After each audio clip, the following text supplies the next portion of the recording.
मित्रांनो, आपण श्री पासले तात्या नर्सरीमध्ये आलेलो आहोत. तर आज आपण नेमकं आधुनिक तंत्रज्ञानाचा वापर करून कसे रोपं तयार केले जातात ह्याच्या वेळी तुम्हाला सांगणार आहे. तर सर्वप्रथम माझ्या चॅनल जर नवीन असाल तर सबस्क्राईब करायला विसरू नका आणि बेल आयकॉन दाबायला विसरू नका. तर चला वेळ न घालवता सुरू करूया आपला ब्लॉग. आपल्यावर सुमित पासले, नमस्कार. नमस्कार. तुमचा थोडक्यात परिचय सांगा. माझं नाव सुमित्राजी सज्जन पासले. हां तर ही जे काही नर्सरी चालू करण्याचा जे योग आणला हां ती आमच्या वडिलांनी म्हणजे तात्यांनी हां 2011 मध्ये नर्सरी चालू केली. हां 7 मे 2011 रोजी नर्सरी त्यांनी स्थापन केली थोडक्यात. आणि त्यावेळेस 2000 आता 26 चालू आहे हां तोपर्यंत त्यांच्या मार्गदर्शनाखाली आता मी नर्सरीमध्ये नर्सरी पाहत बघायला. हां. आहे. माझी ज्यावेळेस 10वी झाली त्यानंतर मी ॲग्रो डिप्लोमा केला. बरं. ॲग्रो डिप्लोमा केल्यानंतर थोडा काय बदल करायचा पण नर्सरीतून त्यावेळेस आता नर्सरीमध्ये पूर्णतः आम्ही आता सर्व आधुनिक तंत्रज्ञानाचा सगळा आता- वापर करून चालू आहे. हां आता तर चला मित्रांनो, आपण नेमकं बघून घ्या नेमकं कसं आहे. फक्त 7च गुंठ्याची नर्सरी होती बरं का. बरं, आता सध्याच्याला पूर्ण एरिया किती झालेला आहे? आता 1.5 एकर झाली. बरं. जास्त चालणारं रोप म्हणजे तुमच्याकडे कुठलं आहे आता सध्याला? आता सध्या तसं पाहिलं तर आपल्याकडे शिमला मिरची हां कॅप्सिकममध्ये, पुन्हा साधी मिरची लांबडी मिरचीमध्ये पण भरपूर व्हरायटीमध्ये आपण टाकतो. हां. आणि 2 नंबर आपला मेन आयटम म्हणजे टोमॅटो. हां टोमॅटोमध्ये सर्व प्रचलित ज्या नवीन नवीन व्हरायटी आलेल्या आहेत हां. त्यानुसार आपण टाकत असतो शेतकऱ्याच्या बुकिंगनुसार. बरं. आणि 3 नंबर आयटम म्हणजे आपल्या सोलापूर जिल्ह्यात चालणारं फुल उत्पादनात झेंडू झेंडू. पीक. हां आता तुम्ही पाहू शकताय हे आपण आता पुढे जाऊन गणपतीसाठी हां लागवड करायची आहे. ह्या हां. शेतकऱ्यांना आपण हजर स्टॉकमध्ये पुढे रोपे यावीत म्हणून आपण रोप टाकलेलं होतं. बरं. आता हे जे काय तुम्ही रोप पाहताय हां. हे 15 दिवसाचं बी रोप नाही, आणखी बरं. 8-10 दिवसाचं रोप आहे उगवल्यापासून. आणि रोप टाकल्यापासून ह्याला 15 दिवस झालेत आज. ही व्हरायटी कोणती आहे? ही आंबर ही व्हरायटी. बरं. आणि याची प्रोसेसिंग नेमकी कशी असते? म्हणजे सुरुवातीला काय असतं, बी वगैरे असतं का? हां, झेंडूचं बी येतं, हां. काडी ती पूर्ण छोटी. हां. आणि त्या काडीचं आपण बायांनी पूर्ण त्याच्यामध्ये कोकोपेट टाकून बियाणे एक पद्धतीने दाबावं लागतं. हां. आणि जे काय आपण व्हेजिटेबलमध्ये रोपं टाकतोय हां. ती सीडलिंग मशीनवर टाकतो आणि बरं. एकदम हायटेक पद्धतीने. आणि हे जे काय ते त्याला हातावर टाकण्याशिवाय पर्याय नाही. पर्याय फक्त नाही. झेंडू हा फक्त हातावरच भरावा लागतो. बरं. हां. बाकीचे सर्व जे आहे ते सगळं मशीनवर बघताय. सगळं मशीनवर आहे. तर आम्ही म्हणजे थोडक्यात एका दिवसात मशीनचं टार्गेट आपण 2.5 लाखापर्यंत केले पूर्ण एका बरं. दिवसात एका रोप दिवसात. टाकणं. एवढं मित्रांनो जास्त जाते बघू शकता. हां. आणि हे जर अजून सांगायचं म्हणलं तर हे सकाळी 8 ते संध्याकाळी 6 वाजेपर्यंत टाइम कंटिन्यू फक्त लेबर पाहिजे. हां. पाहिजे. आणि आम्ही तेवढा एक दिवशी उच्चांक गाठलाय. 2.5 लाखाचा 2.5 पगार लाखाचा. पण आपण तिकडे झेंडूचं बघितलं, त्यानंतर ही व्हरायटी कोणती आहे? इंडस 11 वराटे बरं. बेळगाव पोपटीमध्ये द्याला. हां तरी ह्याचं एक वैशिष्ट्य आहे, हां ह्याचं आत्ताची लागवड 1 नंबर आहे. हं. पुढे जाऊन पैसे होणं बी ह्याचे म्हणजे काळाची जास्त, हां. गरज आहे. आणि शेतकऱ्यांसाठी पूर्ण चांगलं आहे. महाराष्ट्रभर ही व्हरायटी चालते. वराठी बरं. चालते कुठे तुम्ही कुठल्याही लोकल मार्केटला जरी विकली वराठी हां. म्हणजे माल हं. तरीही विकतो माल. आणि दिल्ली मार्केट एक्सपोर्टला सुख घेते ती व्यापारी काय काय. काढचं. आणि किती दिवसात मोठी होती? ही ह्याचे 62 ते 63 दिवसात भराडी माल चालू होतो. माल चालू. पण जे आपल्या नर्सरीत रोपं घेते ती त्यांचं जगापेक्षा एक हां. 10 ते 15 दिवस प्लॉट लवकर चालू लवकर ह्याची चालू. आम्ही गॅरंटी हां, आमची. हां हां. म्हणजे आतापर्यंतचा अनुभव आहे. हां हां. कसे स्टंप बघता ना काडी त्याचा ग्रोथ त्याचं काय आहे नुसतं ह्याची. आणि पूर्ण चौकोनी कापामध्ये नवीन तंत्रज्ञान आलं त्यापासून आपण चौकोनी कापामध्ये टाकायला चालू केलं मशीन. आणि ॲक्युरेट तुम्ही पाहताय हे रोप आहे का मधोमध स्टंपमध्ये. म्हणजे आता तुम्ही कोणतेही रोप घ्या, हे रोप बरोबर मधोमध येणार. मधोमध मशीननं टाकल्यामुळे मधोमध बरोबर येते. आहे ना. कडेला वगैरे नाही कडेला नाही बियाणं. आणि हातावर टाकल्यानंतर शेतकरी जेणेकरून नुकसान होणार नाही. हां हां. कारण का मध्ये टाकल्यामुळे कोकोपेट मधोमध येतं सगळं मधोमध कडं येतं. पूर्ण हां. त्याची बुट्टी तयार ग्रोथ होते. पण चांगली होती त्याची. हां, त्याची ग्रोथ चांगला होतो. कमी खर्चात शेतकऱ्यांनी म्हणजे काय केलं पाहिजे जास्त उत्पन्नासाठी? शेतीला महत्त्वाचं कमी खर्च करायचा हां आणि जास्त उत्पादन कसं घ्यायचं हां. ह्याची आयडिया मी 2002 पासून आबद्धत होतो. बरं ती मला फळाला निष्ठांना आली मला 2009ला. बरं. त्याच्यामुळं मला शेतीतल्या काय काय गोष्टी एवढ्या गचखोडी कळल्या हं. की शेतकरी काय करतो आता भाव वाढायला लागला की लगेच म्हणजे एकदम फास्ट बॅगा सोडायचा जागा होतो. सोडायला करू. बॅगा सोडणं, इस्रायल सोडणं, तुमच्या खतं बॅगा जास्त कुठलंही प्रमाण जास्त ओव्हरलोड करतो. फर्टिलायझर वापरतो. फर्टिलायझर जास्त वापरले त्या झाडावर काय होतं इफेक्ट होतो. आपल्याला जर समजा 2 दिवस आपण जेवण केलं नाही हां. आणि तिसऱ्या दिवशी जर आपण थोडं जास्त खाल्लं तर आपली आपसूक आपदा होते. होय पण ती तर नाजूक झाड आहे. नाजूक झाड. त्याच्यामुळं तुम्हाला जर काय कोणाला जर कुठल्याही तुमच्या माध्यमातून हां जर कुठल्याही शेतकऱ्यांना आम्हाला जरी विचारत असेल बाबा कशी शेती करायची ही 100% तुम्हाला करेक्ट सांगतो. डिटेलमध्ये पूर्ण डिटेलमध्ये क्लिअर सांगतो. आणि त्याने आवर्जून मला फोन करावा. तुम्ही माझा नंबर तुमचा कॅप्शनमध्ये नंबर टाका. सांगा इकडे तुम्ही. 95 27 हां. 42 55 77. मित्रांनो तुम्हाला काय गरज वाटली कुठं तर नक्की फोन करा ह्यांना. हो, हो. तर आता ह्या नर्सरीबद्दल जर विचारायचं झालं तरी नेमकं किती बाय किती एरिया आहे पूर्ण टोटल? आता आपला टोटली साधारणपणे तसं बघायला गेलं तर आपलं जमीन पूर्ण त्या नर्सरीसाठी 2-2.5 एकरापर्यंत गुंतलेली आहे. बरं. आणि खास नर्सरीसाठी? नर्सरीसाठी हां. ओपनला बी काय जागा लागते. आता जर पाहिलं तर कलिंगड खरबूज सारख्या तर आम्ही स्पेशलिस्ट मध्ये म्हणलं तर कलिंगड खरबूज आमच्याकडे काय जास्त 12 करून. महिने नर्सरीमध्ये कलिंगड खरबुजाची रोपं असतात. बरं. आता पावसाळ्यात आता तुम्ही बाहेर तर बघितलं तर ओपनला रोपं ठेवलीत आपण कलिंगडाची, आपण धावणारच आहे नंतर बाहेर गेलो होय. तसं त्यासाठी आपलं एक अर्धा एकरासाठी गुंतलेलं रान. बरं. आणि पॉलिहाऊस किती आता हे जाईल? पॉलिहाऊस 27 गुंठ्याचं आहे. बरं. आणि पुढं नेट हाऊस पण होतं, बाहेर टनेल हाऊस पण आहे. बरं. पण ते नेट हाऊस जर आपलं नवीन म्हणजे स्वप्नपूर्ती आपलं बांधकाम घराचं चालू करायचं होतं नवीन, त्यासाठी ते काढलेलं आहे. काढलेलं. ते नेक्स्ट टाइम आता आपण पाठीमाग वाढवून घेणार आहे. ठीक. हां. तर आता पॉलिहाऊस सांगायचं म्हटलं तर नेमकं पॉलिहाऊस गरजेचं काय असतं नेमकं रोपांसाठी? आता पॉलिहाऊसमध्ये पाहिलं ना तर तुम्हाला ती रोपांच्या क्वालिटीनुसार आम्ही काळाची बदल करत गेलो. हां. आम्ही आमच्या वडिलांनी ज्यावेळेस नर्सरी चालू केली त्या टायमिंगला सिमेंटचं पोल आपण पहिलं बघितलं हां, असतं. पहिलं सिमेंटचं पोल. त्याच्यामध्ये नर्सरी चालू केली ती, वरून नेट टाकलं. एक दिवशी असंच मला नेमकं कळत होतं थोडं, म्हणजे लहान होतो मी, काय एक पहिलीला बी नसेल हां. त्या टाइमला असं गाराचा पाऊस आला, पूर्ण ती खाली आलं. हां हां. ती पुन्हा नर्सरी खाली रोपं टाकलेली ती पूर्ण खराब झाली. आणि ज्या टाइमला पहिली बॅच टाकली तीच खराब लागली. हां. तिथं लॉस झाला. तिथं लॉसच पहिल्या स्टार्टलाच. हां. मग पुन्हा ती थोडं बाकीच्या बी नर्सरी वगैरे बघितलं. वडिलांनी आमच्या इथं आता बघितलं मोहोळमध्ये बोडके आबा, हां. पहिलं तर ते आमचं जवळच पाहुण्यात. हां. मग त्यांची नर्सरीत बघितल्यानंतर पुन्हा हळूहळू बदल करत कळत गेलं. गेलं कसं आहे नेमकं. हां. मग तशा पद्धतीने आता पॉलिहाऊस केलं. बरं. आता पॉलिहाऊस नंतरचे बी आता नवीन काय आता ग्राफ्टिंग मध्ये आधुनिक जे काही आता यायला लागलंय. मग त्याच्यामध्ये करायचं प्लॅनिंग चालू आहे ग्राफ्टिंग मध्ये. हां. पण ती ग्राफ्टिंगचा काय विषय होतं, जे आपल्या सोलापूर जिल्ह्यात एवढ्या महागातली रोपं लावतील का नाही हां, हे ठीक पुढचा आहे. अंदाज हां, नाही. नाशिकच्या भागात आम्ही फिरून आलो त्यासाठी ग्राफ्टिंगच्या रोपाबद्दल. आता पुढे जाऊन आमचं प्लॅनिंग तेच चालू आहे, ग्राफ्टिंगच्या रोपातलं बदल करायचा. जास्तीत जास्त करून. हां. त्यावेळेपर्यंत नेमकं शेड्यूल कसं चालतं तुमचं दिवसभराचं? सकाळी आता 9ला लेबर चालू होते. बरं. 9 वाजता लेबर वगैरे आणल्यानंतर सकाळी जेवढ्या रोपं पाठवायचे आहेत, सकाळचे 1-2-3 गाड्या असतात त्या लोकलच्या खेपा टाकपर्यंत ते 2-3 खेपापर्यंत 10 वाजून जातात. बरं. मग तिथून बियाणं भरायला चालू करायचं हां. 11 वाजेपर्यंत. म्हणजे मशीन एकदा बायांना आपण चालू करून दिली हां. की मी पाणी पूर्ण ह्या पूर्ण पॉलिहाऊसमध्ये मारून घेतो तोपर्यंत. हां. मग तोपर्यंत 1 वाजून जाते. बरं. झालं 2 वाजता तर जेवणाची सुट्टी. जेवणा सुट्टी होती. मग जेवणाची सुट्टी झाल्यानंतर पुन्हा 3ला लेबर पुन्हा रिटर्न लागतं. मग 3ला दुपारून तोपर्यंत गाड्या आलेल्या असते त्या भरायच्या, ती गाड्या भरून डिस्पॅच करायचं. आणि दुपारून जे काय आपण रोप आता उगून आल्यानंतर ते हातरतो पूर्ण, हां. भट्टी पांगवतो थोडक्यात. हां. ते घ्यायचं लेबरला कुठल्या पद्धतीने कसे टाकायचे. पुन्हा तोपर्यंत कस्टमर काय ना काय चालूच असतं चालूच त्यांच्या असतं यायला. पाठीमागं हां. थांबणे, माहिती सांगणे थोडक्यात. आता सर्वात जास्त मागणी कोणत्या रोपाला असते? तसं पाहता गेलं तर ना, जसा सीझन बदलल हां. तशी लागवडीचा कल बदलतो कल बदलतो, शेतकऱ्यांचा. आता जून जुलै जो सीझन आहे आणि मे, हां. आता सोलापूर मोहोळ आपल्या तालुक्यामध्ये बघायला गेलं तर टोमॅटोचा हा मेन बेस आहे. हां. पहिल्या स्टार्टचा 25 मे पासून लागवडी ह्या वर्षी चालू होतात, जर त्या वर्षीच म्हणजे थोडक्यात.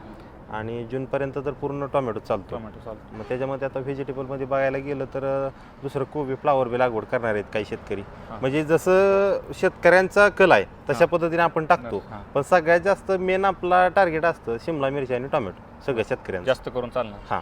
आणि नंतर 3 नंबरमध्ये झेंडू चालतो. बरं. हां. आता शेतकऱ्यांनी घेताना म्हणजे काय काळजी घेतली पाहिजे? रोप हे खराब नाही, हे रोप चांगलं आहे, कसं ओळखलं पाहिजे? रोप काय ओळखताना त्याच्या रोपाची कांब हां.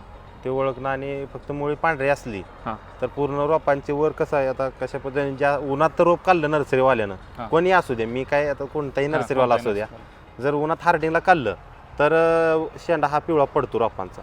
म्हणजे आपल्या जी शेतकऱ्यांना रानात गेल्यानंतर लागवड केल्यानंतर 4 दिवसांनी जो बदल दिसतो, तीच थोडक्यात नर्सरीवाल्यांचं ठरवलं बाबा शेतकऱ्यात लागवड केल्यानंतर उन्हामध्ये जळून रोप, तर उन्हात ठेवलं तर रोप काही वेळेस पिवळं पडतं.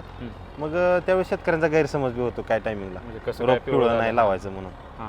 हां. एखादं दाखवू शकतो म्हणजे रोप हे योग्य आहे बरोबर लावण्यासाठी? आता हे शेतकऱ्यांसाठी लावण्यासाठी योग्य आहे का हे? आता हे टोमॅटोचं रोप आहे, हां. हे फक्त हार्डिंगमध्ये काढायचं टाइम आहे ह्याला काम. हां. आता आपण बाहेर आता रोप हार्डिंगला घेतलेलं पण आहे. हां. आता हे रोप आहे का, हे 3 दिवस आपण उन्हामध्ये ठेवतो आणि शेतकऱ्यांना पुढे लागवडीस देतो व्यवस्थितपणे. आणखी 3 दिवसात बदल दिसतो त्या रोपांचा. आणि हे लावल्यानंतर किती दिवसांचं हार्वेस्टिंग चालू होते? आता हे जे पाहता हे रोप आहे साऊज हां. टोमॅटो, 60 ते 65 दिवसामध्ये हार्वेस्टिंगला येतो बरं. आणि 2048 पण आहे आपल्याकडे चालणार दोन मेन व्हरायटी हां व्हरायटीनुसार. म्हणजे गावरानमध्ये गेलं तर तुम्हाला 6वी व्हरायटी परफॉर्म जास्त करते शेतीमध्ये चांगलं. आणि हायब्रिडमध्ये गेलं तर आर्यमान आहे 2048 आहे, 1517 आहे. पुन्हा जसं कंपन्यामधले तसं व्हरायटी. वेगवेगळे हां. आणि लागवडीचं म्हणजे किती बाय कितीवर लागवड केली पाहिजे? ही 6वी व्हरायटी आहे. एकरी 12,000 रुपये बसवले पाहिजे. 6 फुटावर बेड सोडला पाहिजे. 6 फुटाला 2 रोपं लागवड केली पाहिजे. हां. असं जर योग्य मॅनेजमेंट असेल तर आपल्याला नक्कीच उत्पन्न चांगलं चांगलं भेटतं. आता हे नेमकं मागचं रोप आहे ते कोणतं आहे?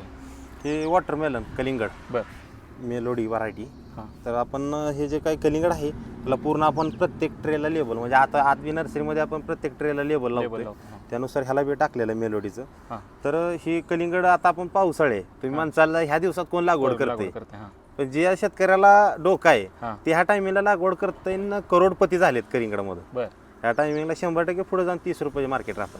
बरं. आणि कोणत्या दिवसात येतं नेमकं आता लावलं? आता ही लागवड केल्यानंतर आजच्या म्हणजे हे 10 दिवसात लागवड होईल. आपल्या सोलापूर जिल्ह्यामध्ये कारंबा या गावी रोप जाणार आहे.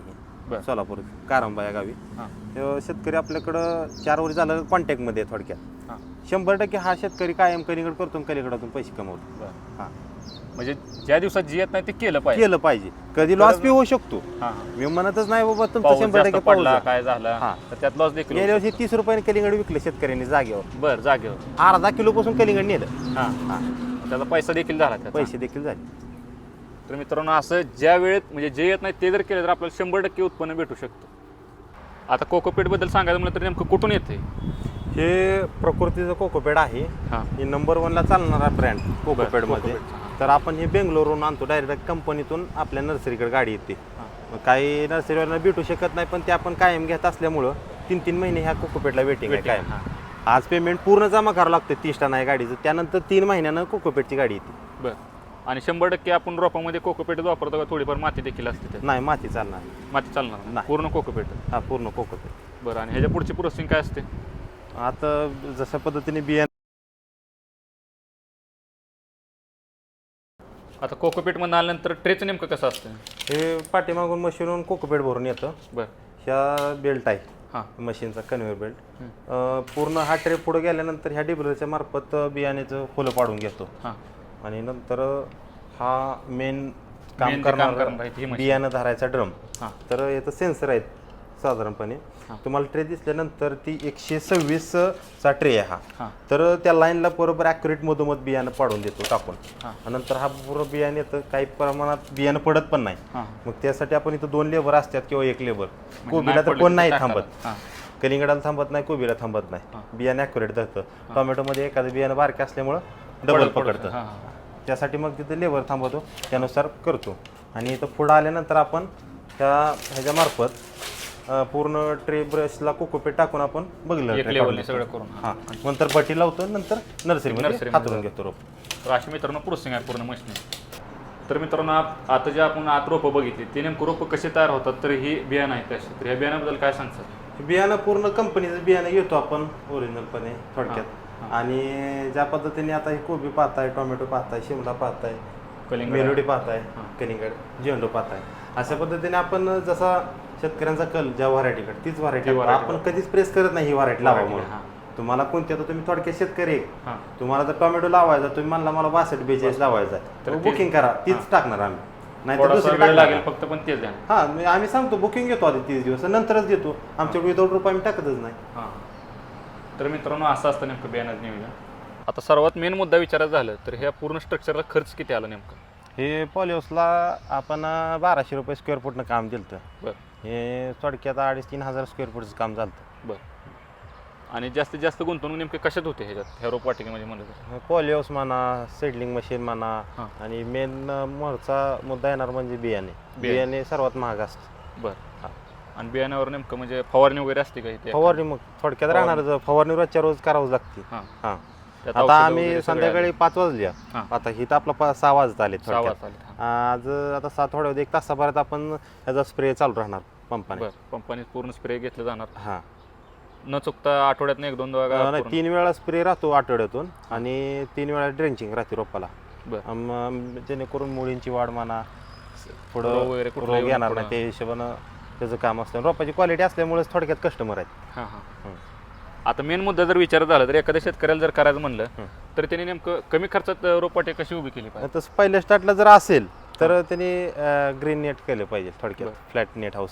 हां हां आणि एक 5-10 गुंठातच चालू करावं माझं म्हणणं. आता काही शेतकरी असे नर्सरीवाल्यांनी स्टार्ट असं केलं बिझनेस की डायरेक्ट पॉलिहाऊसच केलं एकरचे. हां, एकर आमचं म्हणजे गुंतवणूक जास्त थोडक्यात कॉन्टॅक्टमध्ये आहेत त्या सुद्धा, हां म्हणजे एकरभर केलं आणि व्याजाने पैसे काढून केलं विशेष म्हणजे.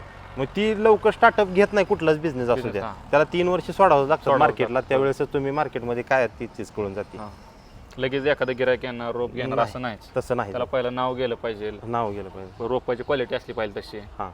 आणि थोडंफार क्वालिटीमध्ये जर झालं इकडं तिकडं, आता शेवटी किती झालं हाताला पाची बोटं सारखी नाही. होय सारखी. एखादा लॉटला थोडाफार प्रॉब्लेम येतोच, काही ना काही चूक होतीच कोणाची. तर मग त्याच्यामध्ये आपण बाबा कसं ती चूक सावरलं पाहिजे सुधारली तसं. पाहिजे हे सुद्धा नर्सरीवाला लक्षात आलं पाहिजे लवकरात लवकर.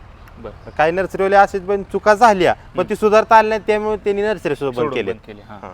रेट तोडून देणे रोपांचं, गिरायक नाही गिऱ्हाईक म्हणून. नाही म्हणून. त्याच्यामुळे एक 2000 कोरोनाच्या काळामध्ये थोडक्यात कोरोना काळ झाल्यानंतर 1-2 वर्ष अशी होती नर्सरीवाले की सगळ्या नर्सरीला वाईट दिवस आलते थोडक्यात. हां. रेट रोपाचे कसलेच रेट वाढले रोपाचे, नव्हते, खर्चात कमी परवडणार, रेट वाढले एकदमच. हां. रोपाचे रेट काय वाढवायना. वाढवायला येत नाही. मग नंतर आमचं कसं झालं की कमी रेटनं तर आमचे वडील पहिल्यापासून म्हणतात आपल्याला एक Quality पाहिजे फक्त. क्वालिटी द्यायची, आपण काय रेट कट कॉम्प्रोमाइज कमी करायचं करायचं. जायचं नाही, असा विषय राहतो आमच्या वडिला.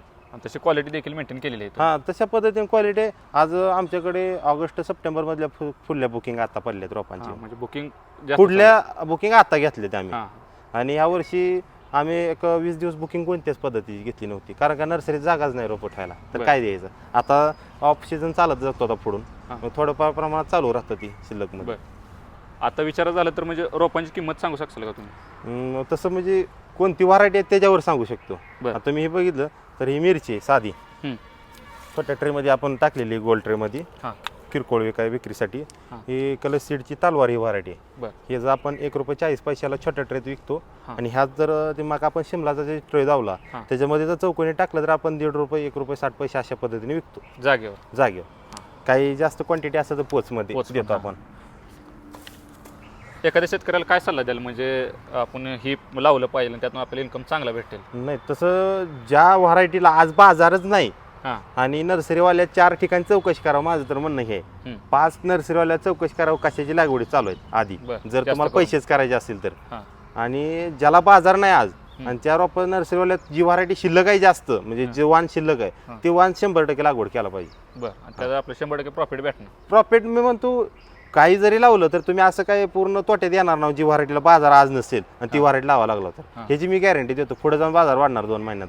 आता तुम्ही बघायला गेलं तर आज सगळे शेतकरी पाहिलं तर आज झेंडूला चांगला बाजार आहे. हं. झेंडू लागवड करायला झेंडू लागले, लागवड पुढे जाऊन बाजार काय रिवर्स येणारच. रिवर्स येणार. भरपूर शेतकऱ्यांना लावलं तर परत माल. आणि पुन्हा त्या टाइमला ज्यावेळेस बाजार रिवर्स झाले त्यावेळेस संधी निर्माण झाली लागवडीला. हां हां.